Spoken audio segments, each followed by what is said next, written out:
Welcome to the RocketPD Podcast. I'm your host, Corey Murray.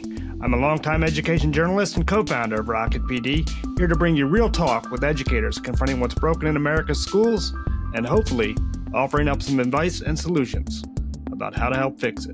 Whether you're out to engage families, center students in their learning, or empower teachers and staff, we're going to cover the gamut, giving you ideas and frameworks that you can start using today. So what do you say? Are you ready to launch? Then let's get into it.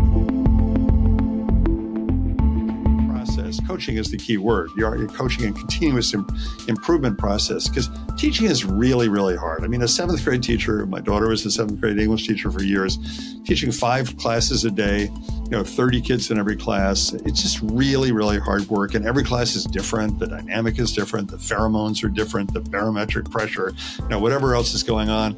And so you're listening to the voice of Kim Marshall. You might recognize Kim as the founder and editor of the Marshall Memo.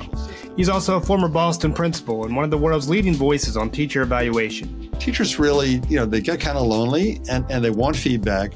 The traditional system, the once-a-year system, is just ridiculous in terms of feedback and so forth. So once you can shift gears, and I work with a number of districts around the country, around the world actually, that have shifted to this system, you create a whole different dynamic, much more of a, now of course the principal's got to be a good observer, has got to be disciplined. In this episode of the RocketPD Podcast, Kim takes on the issue of job-related stress and staff engagement.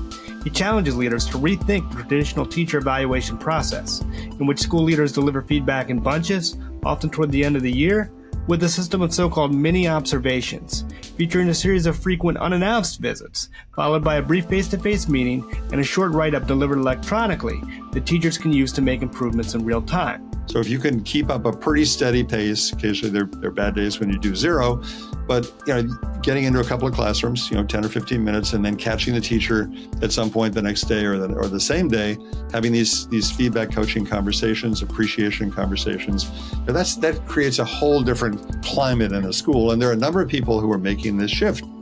Stick around until the end, where Kim details a group in which he'll walk you and other educators step by step through his own evaluation process. Okay, Kim, well, great to have you. I was going to throw a couple of statistics your way as we get started with today's conversation. I just found these, actually, and they're from about a year ago, but it's from a Rand Corporation study. And, we talk all the time about teachers and how teachers are stressed. And in fact, if you look at the stats, that would seem to be true. If you're traveling around in schools, that would seem to be true.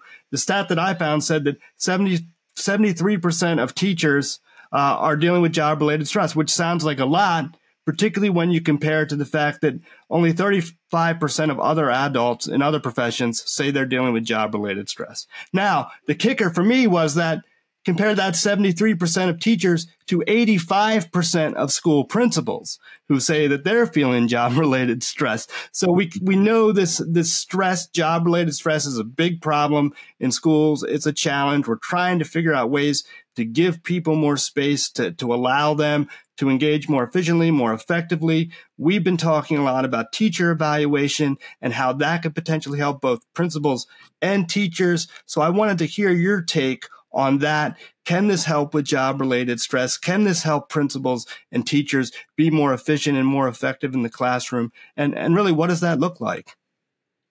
So how is job-related stress related to teacher evaluation? Well, from the teacher's point of view, it's pretty nervous-making to have 1 or 2 chances a year to prove yourself when the principal or assistant principal comes in for one of these formal evaluations, where they sit at the back of the room with a laptop and they take detailed notes and then they score you on a rubric or something. That is very nervous-making for a teacher, because what if that lesson goes wrong? Even if it's a special lesson that you prepared specifically for this situation, because when the administrator's coming, still that's stressful. And from the principal's point of view, it's stressful because you got a lot of paperwork to do. It takes about 4 hours to do one of these things for one teacher. And how can it take 4 hours? Well, first of all, you're supposed to have a pre-conference with the teacher before the lesson observation to go over the lesson plan. Then you stay the whole lesson, you take a lot of notes, and then you have to write those up or or score, for example, in the Danielson rubric, you have to give scores, 4, 3, 2, 1 scores on each of these characteristics of teaching. And then you got to have the meeting with the teacher to give the feedback.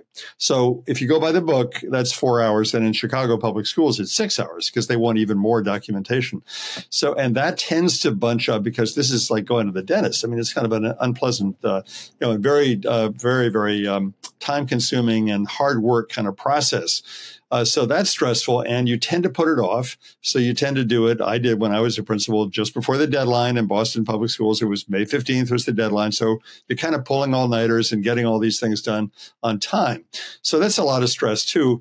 And the real kicker in terms of stress, the deep stress is most people know that these things aren't effective in terms of building rapport, building trust, and actually improving teaching and learning. So you can imagine why not. It's also formal and official and bureaucratic. So that just compiles into a lot of stress, and that's not good. And so what I've been advocating, I don't know if you want me to get into this now, is a completely different way of doing this that uses the same amount of time, but in a very, very different way. So what I've been advocating, and I stumbled upon this as a principal, was making many more short, frequent, and unannounced visits in a systematic way to really sample. And by the way, a teacher teaches about 900 lessons a year. Figure 5 a day, 180 days in the school year. That's 900 lessons. So you got to sample those. And by spreading through the year and through the day and through the week, about 10 visits a year, you can actually get a very accurate sampling of teachers. And what do you do with those short visits? So we're talking 10 or 15 minutes here, sort of scattered through different parts of the lesson, different parts of the week, different subjects the teacher teaches, different groups they teach, sampling. And then each time having a face-to-face conversation with the teacher, ideally in their classroom when the kids aren't there. So it's on their home turf, and really sort of talking through what happened in these 10 minutes. And, to convince people of this, because initially teachers are pretty skeptical of this. What can you see in 10 minutes? And this will be unfair, and it's a gotcha, et cetera. But once people have watched a short video of a classroom, they have this aha moment. Oh my goodness, you see so much in 10 minutes. But if we talk about it afterward, I can give you the context of it. I can say, we're right in the middle of this unit on the Civil War. Or this girl seemed excited because of, her father was a Civil War reenactor. Or this kid's head was down because he's been through a traumatic experience at home. And I told him sort of, chill out for a little bit. Or right after you left, we got into this discussion that was kind of controversial. Or so the teacher widens the principal's window, and then you actually have a sense of what's going on in the classroom. So it's counterintuitive at first, but many observations, as I call them, are actually a real winner in terms of creating an ongoing conversation about teaching and learning that lowers the stress level and creates a level of sort of authenticity. And actually, you can actually work on improving teaching this way, and also appreciating, probably more important from the teacher's point of view, appreciating what they're doing and the hard work they're putting in, and really effectively seeing what's going on and coaching. And the advice I give people is only one coaching point at a time, because you're going to have 10 at bats. So you're going to have plenty of opportunities. And so you make a judgment call based on what you saw, what the teacher says, because you get them talking first. And then you decide, okay, so what I'm going to talk about is, in this particular classroom, I noticed that you're calling mostly on the eager beaver boys who are raising their hand. And, how can we change that dynamic? So, and the teacher says, oh my gosh, I didn't realize that. Really? Am I doing that? Okay. So I'm going to really focus now on making sure that maybe I give a kid some think time, or maybe I get them to turn and talk first, or maybe I get them to write on a little erasable whiteboard and hold it up or something, so we get more kids involved. So anyway, that's the big idea. And I think, going to your question about stress, this is a way of creating a much more low stress, low or medium stakes, because it's still a big deal when the principal comes into your classroom, but a medium stakes ongoing conversation about teaching and learning that really creates a whole different level of trust in a school. So short, frequent, unannounced. And how is that different from what we're typically seeing right now, the way the teacher eval is happening, this thing that has principals kind of dreading doing it and teachers kind of, wringing their hands when they know it's happening? How does it look different from what we're seeing now? Well, that's radically different. I mean, and by the way, I'm talking about, what I advocate is principals completely replacing the once a year dreaded full lesson observation. Those go out the window, except when a teacher's job is on the line. If a teacher is up for dismissal or is on an improvement plan, then you need to stay longer. You need to do a more formal process, and you shift gears, and the teacher gets a clear signal. The union rep is notified, and now we're in a different mode here.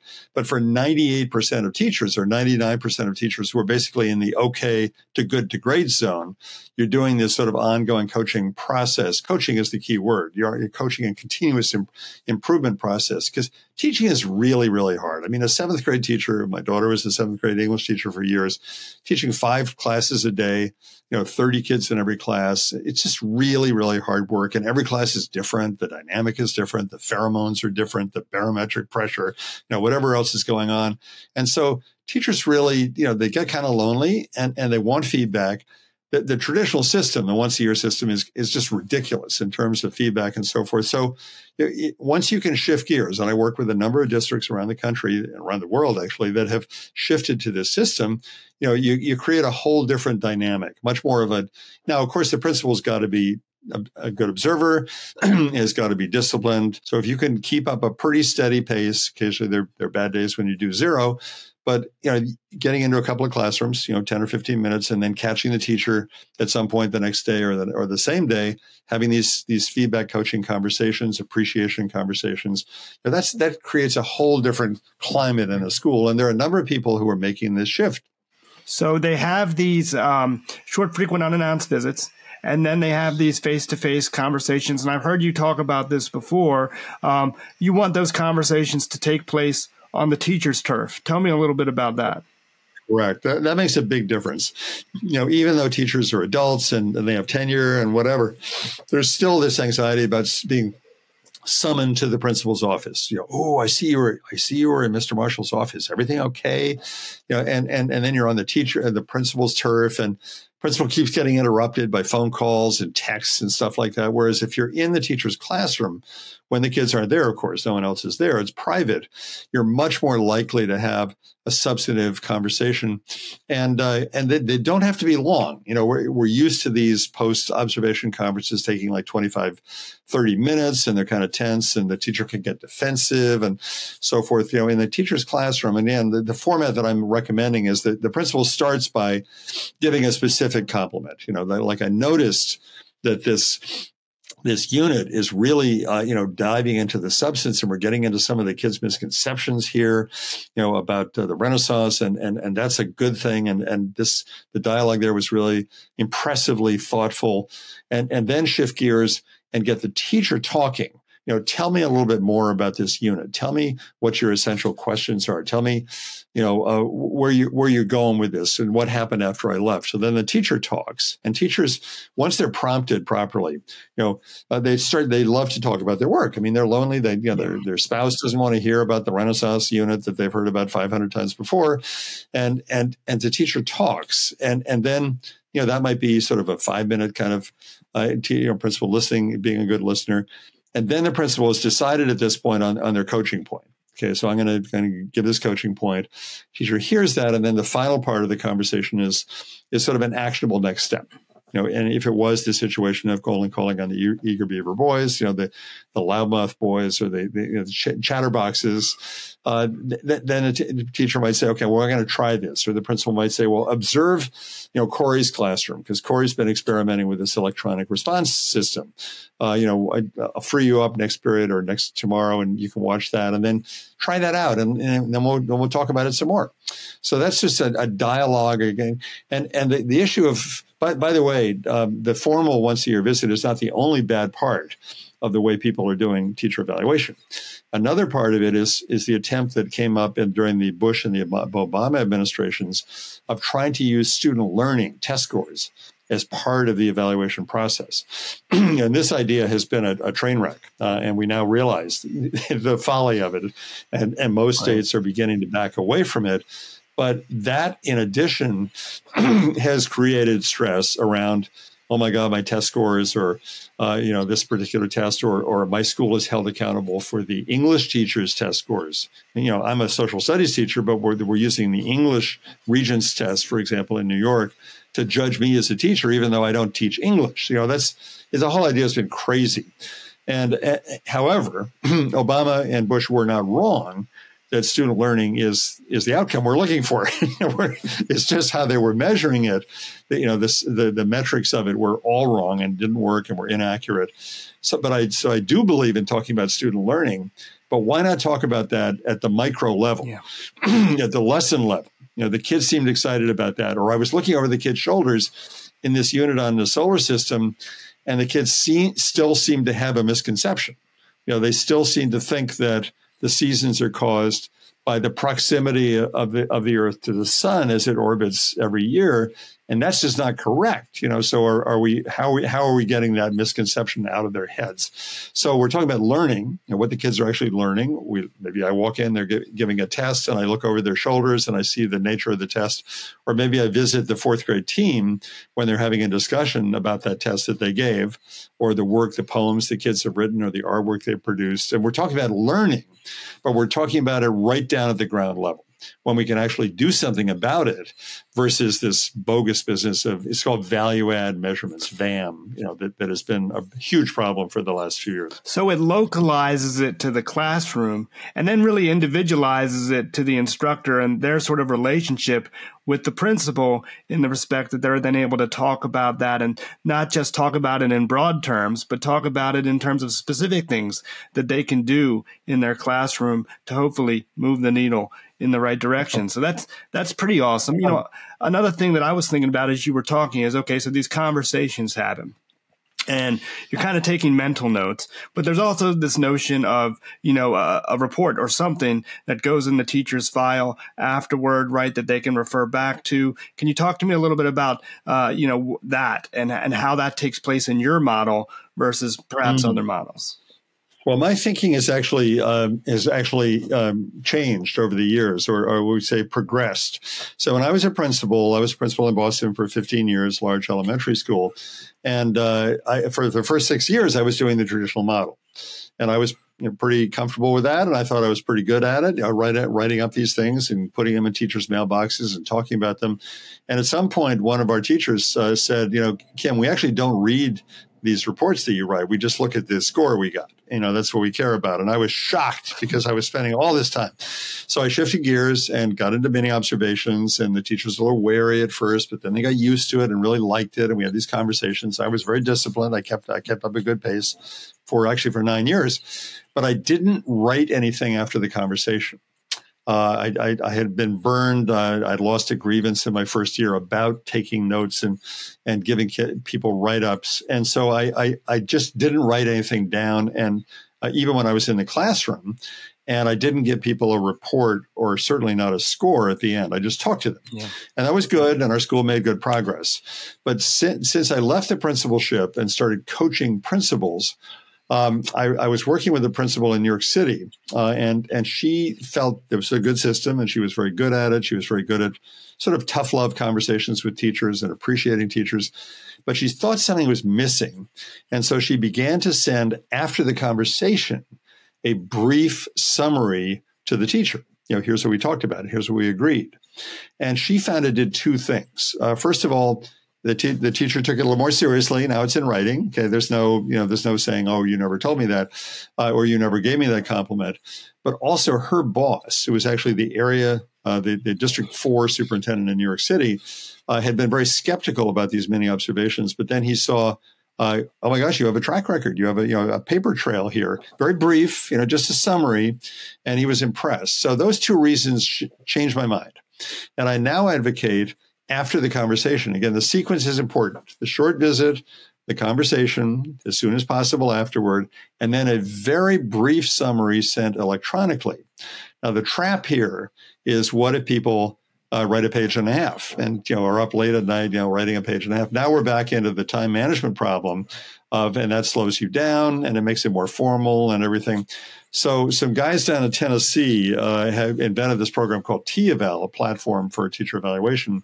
They like the mini observation system. So they had this idea: why don't we limit the principal's post write-up to 1,000 characters, which is about 150 words. Why don't we constrain it so that you literally cannot type another word after you get to that limit? And it's such a brilliant idea because it forces you to make your point briefly. And it, once you get in the hang of it, I've tried this, it takes about 10 minutes to write up. So, Corey, as we discussed, this lesson was really scintillating and the kids seemed really involved and excited. And you're going to try this new method of checking for understanding in the middle of the lesson. This whiteboards or electronic or whatever, Kahoot. Thanks very much. So it's very brief. It's sent electronically. The teacher can respond, but it's also limited to 1,000 characters. So the whole thing is keep everything short. The visit to the classroom is short.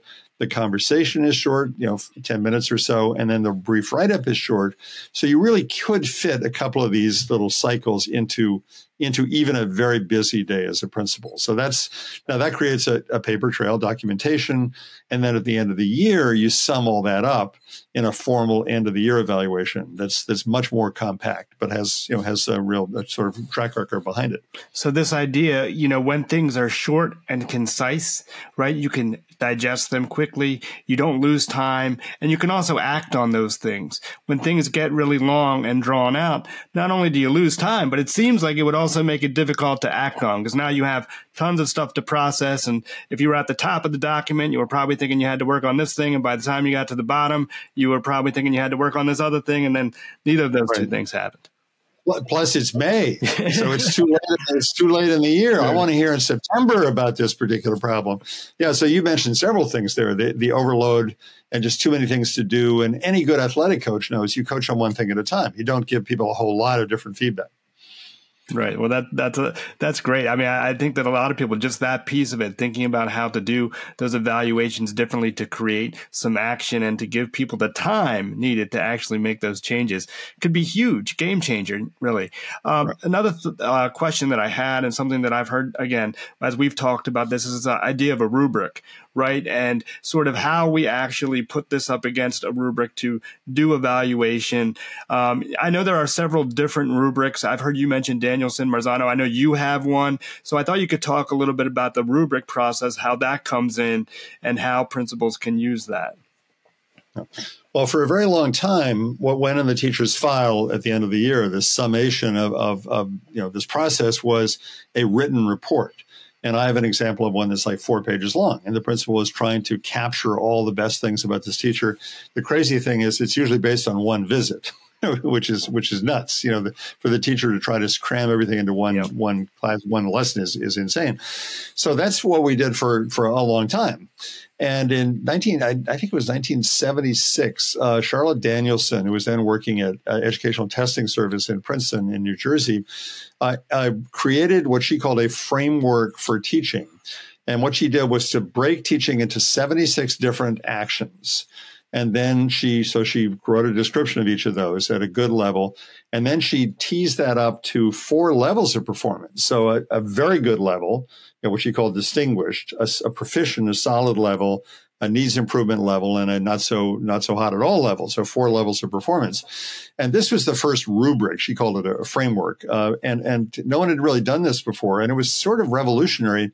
The idea that you could deconstruct teaching into these 76 components and then write these 4 levels of performance. She actually did not design it as a teacher evaluation tool. It was used as a coaching tool for years.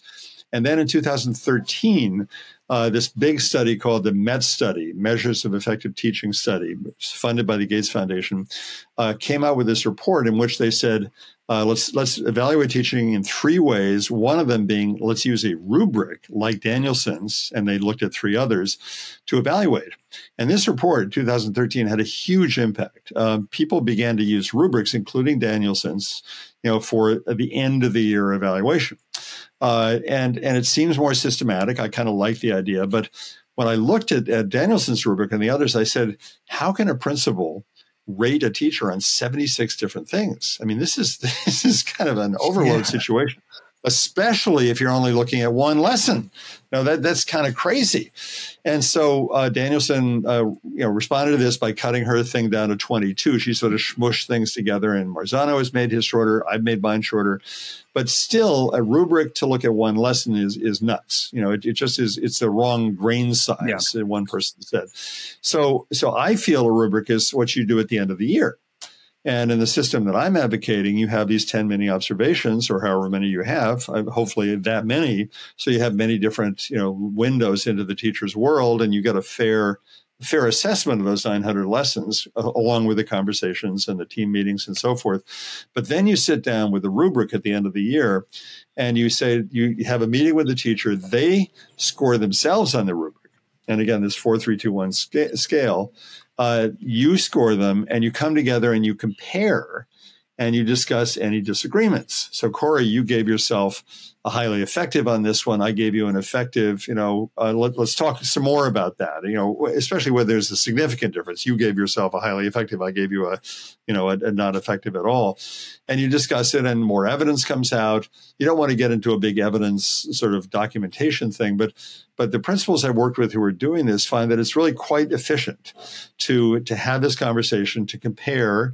My rubric has now 54 items on it, but those are in 6 domains of teaching, like preparation, professional responsibilities, actual teaching, checking for understanding. And this is an efficient way. I think it's like a 20 or 30-minute meeting at the end of the year to sum up. One thing I've added on is let's have a mid-year check-in. To just give a heads up in January that I'm concerned about this, because in these many observations, I may not have been stepping back and looking at the big picture. I'm in the micro of a lesson, but let's step back in January and say, okay, so how are we doing overall here? And here's an area where I mentioned it a couple of times in my mini observations, but right now, if I'm going to score you right now, it actually wouldn't be the best level. And so the teacher gets a heads up, improves, gets some coaching, gets some help, observes other teachers. So by the end of the year, hopefully you have a pretty decent profile. And what a rubric does, it gives you a detailed analysis, deconstruction, that's the wrong word, analysis of what's going on in a teacher. Because if I'm a parent and I'm sending my daughter to this second grade classroom, I want to know that the teacher is actually thinking about and responsible for and accountable for the whole job of teaching. Which is, yes, it's the teaching, but it's also the big picture thing. Are we covering the curriculum properly? The second grade curriculum involves this particular thing. We're studying Latin America or whatever. Or is it being taught well? And so I really do believe that we should have, not the old system of the narrative, which is inefficient, and not nothing, which is really inefficient, but sort of a level of detailed analysis and accountability. And I think a rubric can do a good job of that if it's used right. Yeah, you made a point once that you said, you're kind of rubric agnostic in terms of the fact that it could be Danielson's, it could be Marzano's, it could be yours. I think the real thing is that they have a rubric that they can apply that calls out the things that are important to this process. Because, we've talked to a lot of folks over the past year that are using different types of rubrics, some of the names I just mentioned. And, when they ask, should we come to Kim's course, for example, I might say, yeah, I think you should. I think you'll get a lot out of it. Well, they'll say, well, we're using Danielson's rubric at the end. And I'll often say to them, well, I don't think Kim cares which rubric you're using at the end, so long as you're applying that rubric to the process. And using it in the right way. Yeah.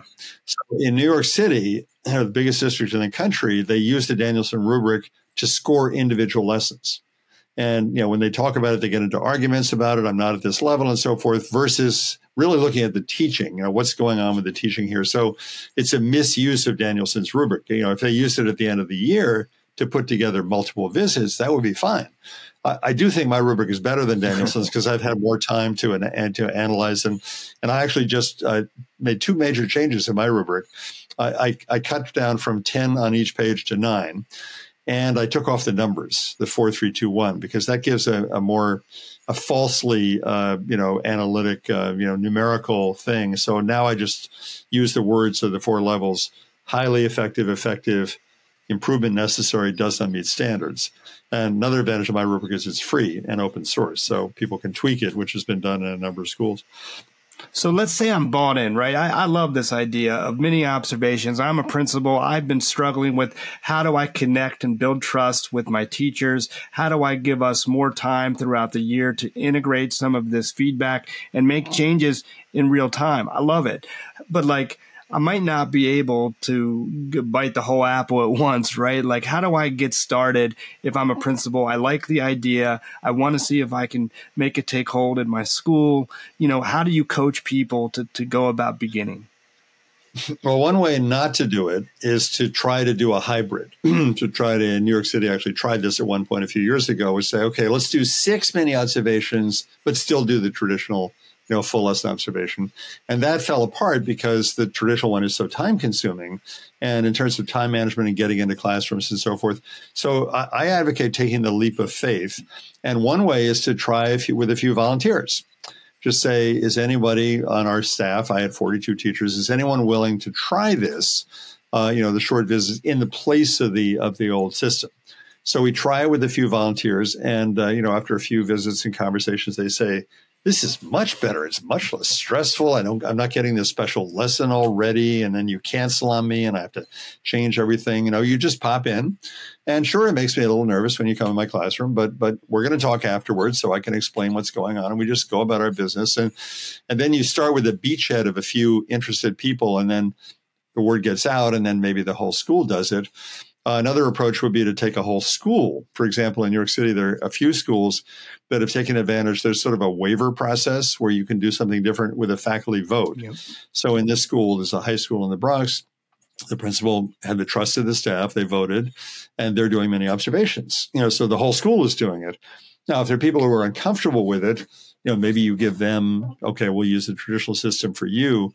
But basically, once people start doing this, they realize, how much better it is. But you got to get over that initial thing. What can you see in 10 minutes? And as soon as you play a video, I do this, all the time in my workshops, people say, whoa, there's a lot happens in a classroom. And in fact, you can jump to conclusions in 2 minutes. So that's why it's so important to have the conversation and to look at that bigger picture. Those are safety aspects to it. You mentioned that you're actually delivering a virtual a portion of your RocketPD workshop today. I think that the culminating episode of that, or the culminating lesson of that today for this past year, but you'll be doing that again coming up. So I wanted to see if you could just tell us a little bit, if people are interested, about that experience, what they can hope to get out of it, and how that takes place.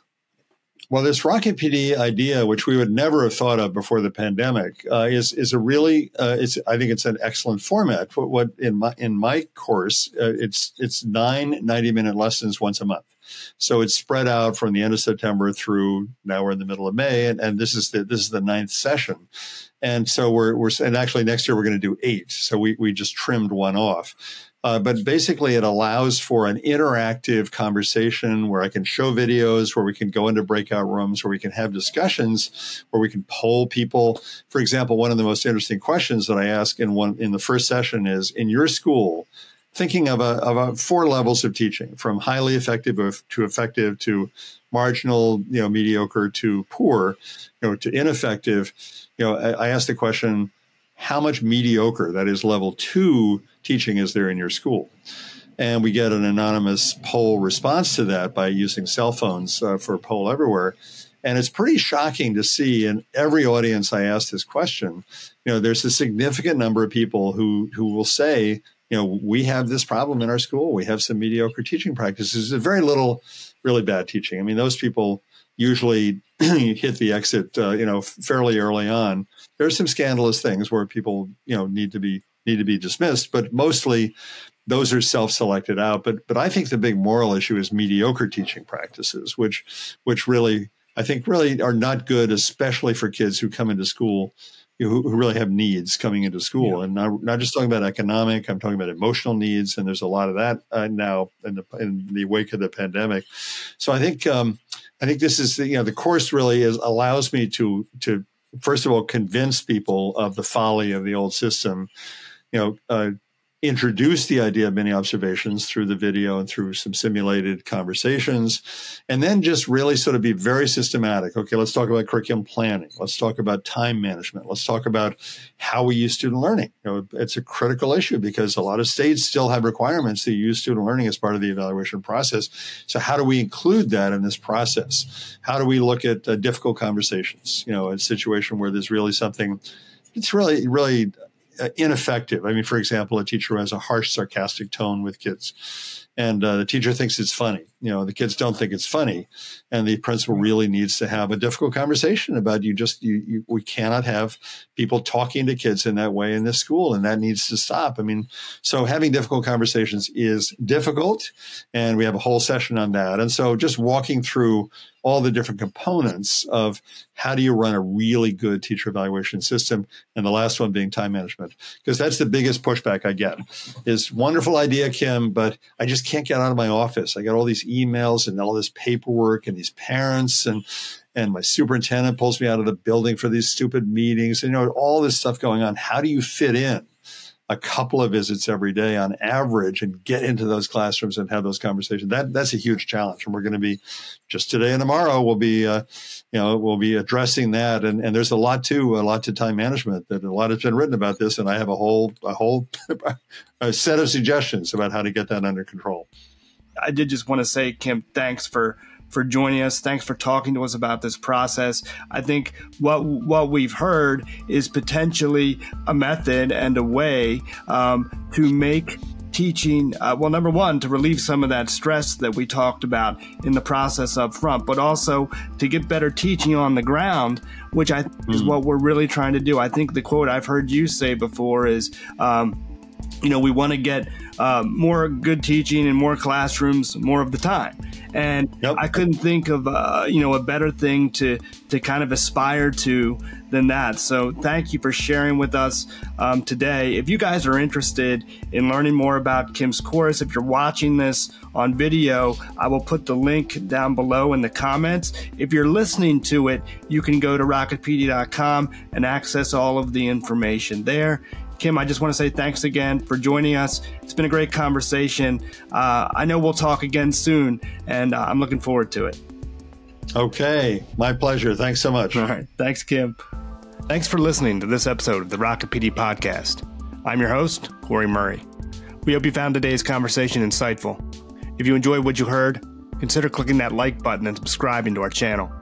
You can download the RocketPD Podcast wherever you find your favorite pods. We're also on YouTube. Just search for RocketPD. At RocketPD, we're on a mission to empower the world's teachers and staff. To learn more about our work and the community we're building together, visit us anytime at RocketPD.com. If you're an educator and you're listening to this, remember, your work matters. So be well, do right, and let's keep up the fight.